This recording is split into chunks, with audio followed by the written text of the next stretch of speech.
Meu nome é Cristiano Vinck, sou cervejeiro-chefe da Maniba e vou falar sobre cerveja para o programa Balai.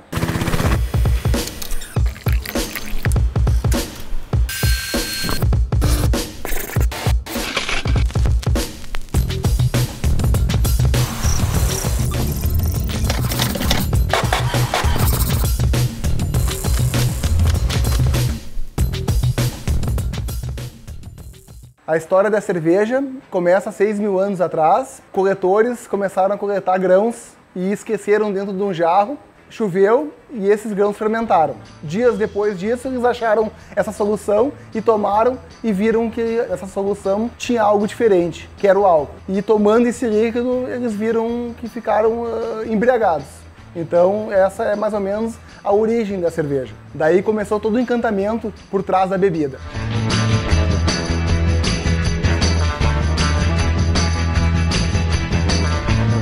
Com o passar do tempo, a humanidade foi descobrindo como controlar a fermentação. O processo cervejeiro da época ele era muito rudimentar comparado com o que a gente tem hoje. A primeira fábrica que existiu foi uma fábrica de vidros para fazer garrafas para cervejas. Toda a parte de microbiologia que deu origem à medicina foi baseado na cerveja. Pasteur, um cientista que estudava as doenças da cerveja, que eram as contaminações de cerveja e vinho. Unidades de frio, toda a parte de refrigeração foi pela necessidade de fazer cerveja no verão. O cervejeiro precisava controlar as temperaturas de fermentação e com isso foi desenvolvido todos os sistemas de refrigerações modernos que nós temos até hoje. A origem foi na necessidade de controlar a fermentação. O microscópio também foi inventado para poder observar levedura e bactérias. A cerveja tem um papel histórico no conhecimento da humanidade muito importante.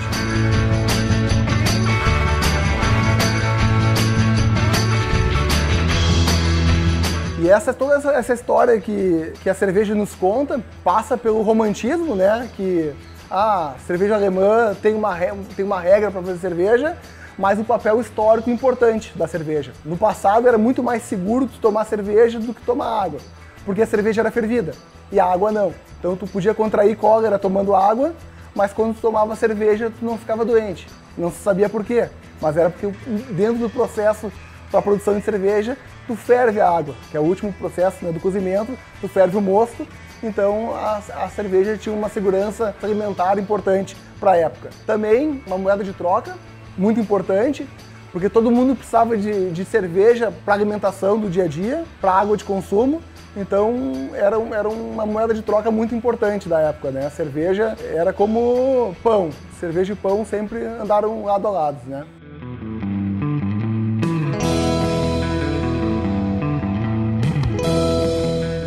Nas escolas cervejeiras, a alemã é uma que se destaca muito. Existiu a lei da pureza da cerveja alemã, que basicamente consistia no uso de cevada, malteada, água e lúpulo. Mais tarde eles incluíram o fermento, porque na época que saiu a lei da pureza alemã, não se conhecia o fermento ainda. Mas essa lei nada mais era do que para proteger o trigo para a produção de pão. Então, não quer dizer porque a lei da pureza não é um sinônimo de qualidade, mas sim para fazer uma reserva de mercado. Dentro das escolas cervejeiras, a gente tem a escola belga, que era a escola mais criativa. A escola belga, sim, tu pode usar casca de frutas, sementes, pimentas, coentros e uma infinidade de fermentos com amplo de sabores muito maiores, né, uma gama de sabores muito maiores.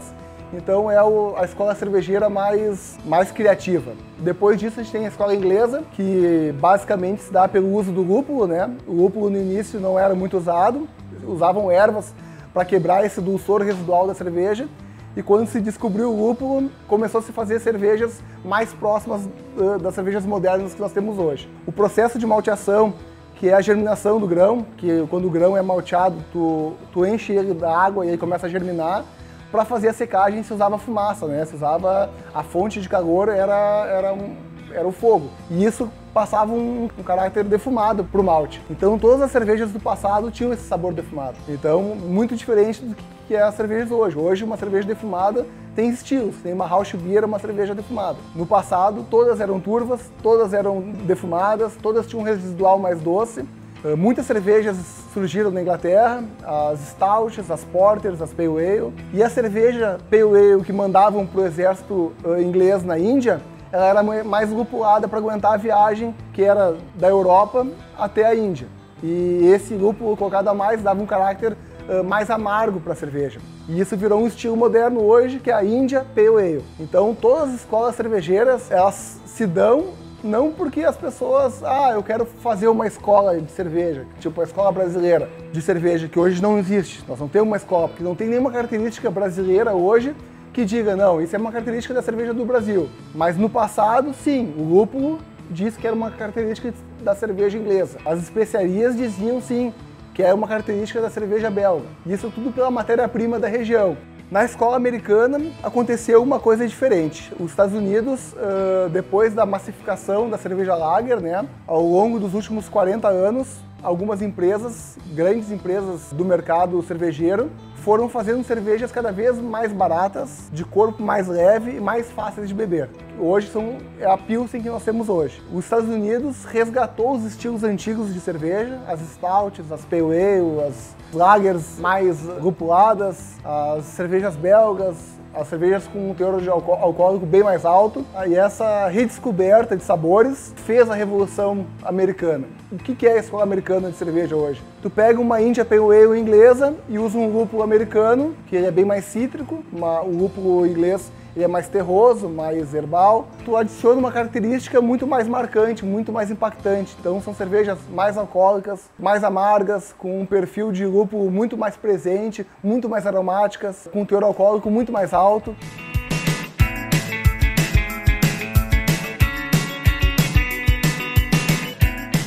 Convido todos agora a conhecer o processo produtivo da cerveja.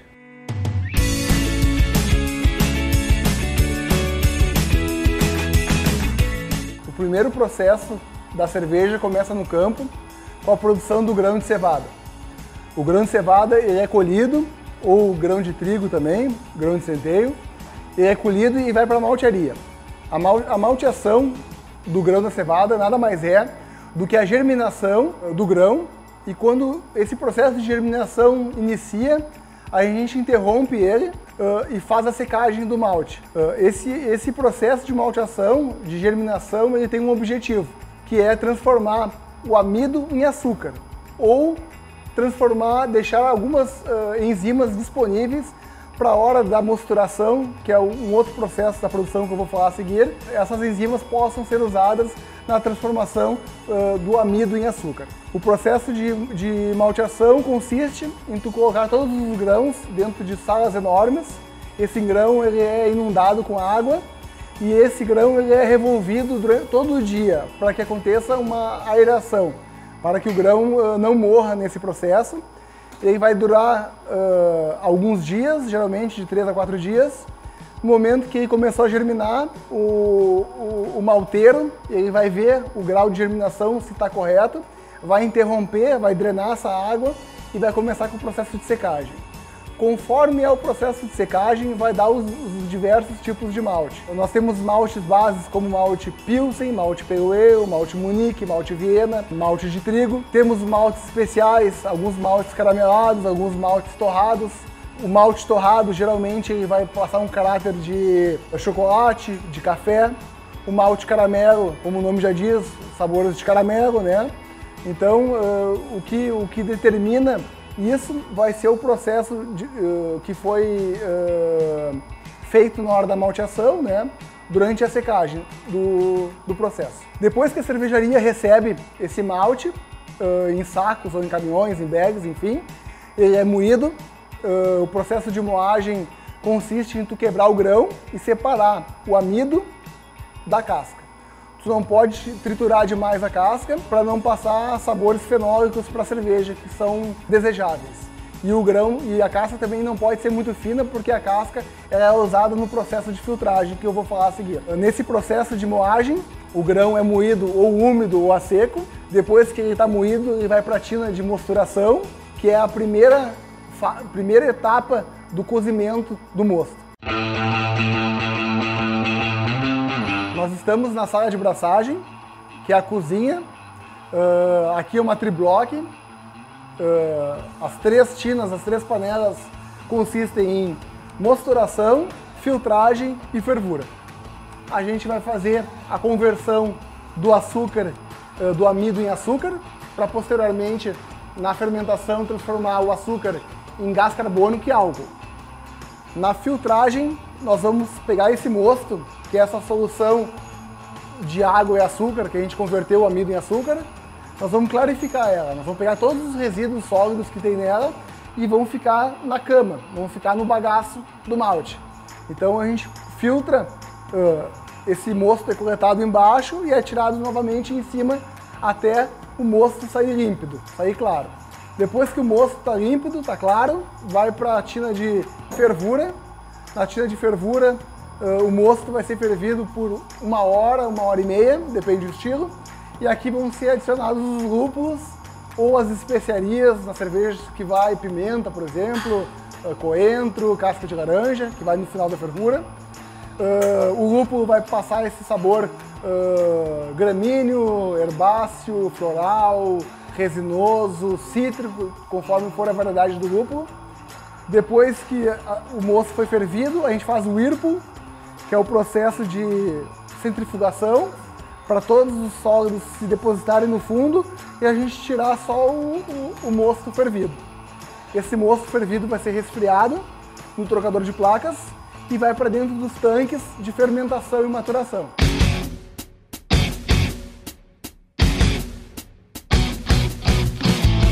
Aqui, depois que a cerveja terminou a fervura, ela vai ser resfriada no trocador de placas e vem para esses tanques de fermentação e maturação. Aqui é colocada a levedura, conforme o tipo de cerveja vai fermentar de 5 a 10, 12 dias. Depois que a cerveja concluiu a fermentação, que é a transformação do açúcar em gás carbônico e álcool, a cerveja, a temperatura vai ser resfriada e nós vamos entrar no processo de maturação. Toda essa levedura que estava em suspensão na cerveja, ela vai se aglutinar, vai flocular e vai decantar. Depois que a cerveja maturou, que também vai durar entre 7 a 30 dias, dependendo do estilo da cerveja, a cerveja está pronta no tanque para consumo. Do tanque, ela vai para o barril ou para a envasadora para ser envasada em garrafas, ou para o copo.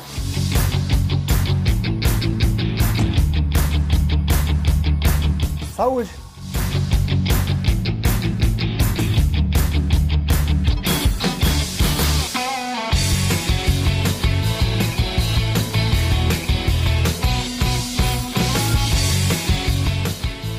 O que caracteriza uma cerveja mainstream, uma cerveja de massa, né, uma Pilsen massificada, para uma cerveja artesanal? Basicamente não é o tamanho da fábrica, mas sim o cuidado com os ingredientes. Quando tu vai fazer uma cerveja mainstream, uma cerveja para um grande público, o objetivo principal é tu reduzir custos. Então tu vai usar cereais não maltados, tu vai usar o milho, tu vai usar o arroz, tu vai usar menos lúpulo possível, tu vai pegar um lúpulo barato com um alfasto muito alto, para tipo, usar menos lúpulo na receita. Tu vai fazer uma cerveja com uma ABV, né, com um teor de álcool menor. Tudo isso para te ter no final na gôndola uma cerveja mais barata, que tu tem que tomar estupidamente gelada, porque se ela tiver com a temperatura um pouquinho mais alta, ela fica intragável, ela fica ruim para o consumo. E uma cerveja artesanal, tu não tem necessidade de ela estar trincando, de ela estar estupidamente gelada. Quando tu vai fazer uma cerveja especial ou uma cerveja artesanal, o objetivo de qualquer ingrediente que tu ponha na receita é tu conferir um sabor à cerveja, o melhor sabor. Então, se eu usar por acaso um cereal não maltado, por exemplo, um centeio, eu quero do centeio não baratear a receita, mas eu quero dar uma picância que o centeio passa. Se eu usar um açúcar numa cerveja com um teor alcoólico muito mais alto, eu não quero só dar mais álcool ou baratear o preço da receita. Eu quero que a cerveja fique com um corpo mais leve para ela não ficar enjoativa. Então, todos os ingredientes, quando a gente usa na cerveja artesanal ou especial, é para agregar sabor, agregar qualidade. Diferente de uma cerveja mainstream, que é para baratear o custo.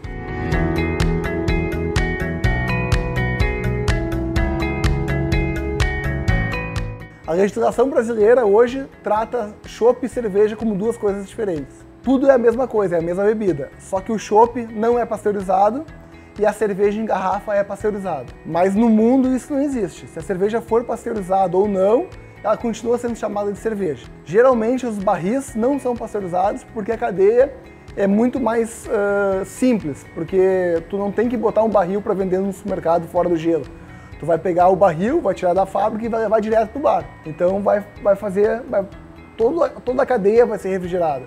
E quando tu chega numa cerveja que está numa gôndola fora da geladeira, né, fora do frio, ela tem que ter uma estabilidade físico-química, biológica, microbiológica, para que ela não estrague. Então a pasteurização serve para isso. Só que quando tu pasteuriza uma cerveja, tu envelhece ela. Então quando tu pega uma IPA, uma India Pale Ale, uma IPA, que o principal caráter dela é o frescor do lúpulo, é um lúpulo tá bem novo, uma cerveja bem jovem, bem aromática, tu vai estar oxidando ela, envelhecendo ela quando tu pasteuriza. Então a gente tem que tratar a cerveja como alimento. Como é que tu trata um alimento? Tu coloca na geladeira para ele não estragar. Uma cerveja não é diferente. O certo mesmo das cervejas é ser tratada como alimento. Cadeia fria, cadeia refrigerada. Sai da fábrica refrigerado até o consumidor final refrigerado. Esse é o ideal.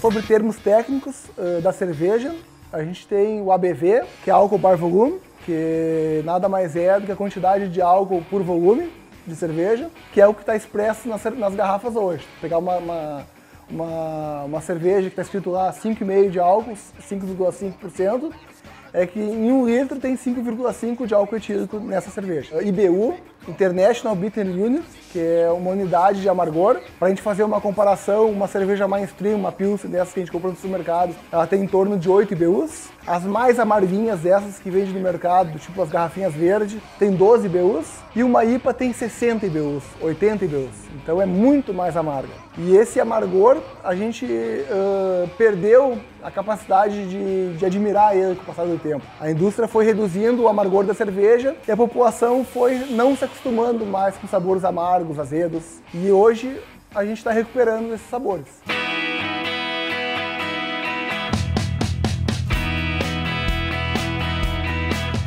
Sobre as temperaturas de serviço para consumo, cervejas mainstream, geralmente a gente toma ela a partir abaixo dos 0 graus. Uma cerveja artesanal, geralmente tu vai tomar de 2 a 4 graus. 2 é uma cerveja muito gelada já, eu considero muito gelada, mas pro gosto do brasileiro, a partir de 2 graus já é o ideal. Geralmente a gente considera de 3 a 4 graus Celsius abaixo do teor alcoólico. Isso é uma regra, mas que todas as regras servem para ser quebradas, né? Isso é uma regra geral de serviço. Mas eu sou acostumado a pegar cervejas que tá no copo, tu vê que ela tá a temperatura ambiente já, sei lá, tá 15, 16, 17 graus, tu toma e ela tá muito saborosa. Geralmente uma cerveja, quando atinge uma temperatura um pouco mais alta, ela libera sabores que tu não consegue perceber quando a cerveja está muito gelada. Quando tu toma uma cerveja com 2 graus, por exemplo, abaixo de 2 graus, começa a anestesiar a papila gustativa. E a cerveja é tão gelada que ela não libera mais nenhum volátil. Então tu não percebe tanto aromas, tantos sabores. Por isso que a cerveja artesanal ou especial tu toma numa temperatura um pouco mais alta.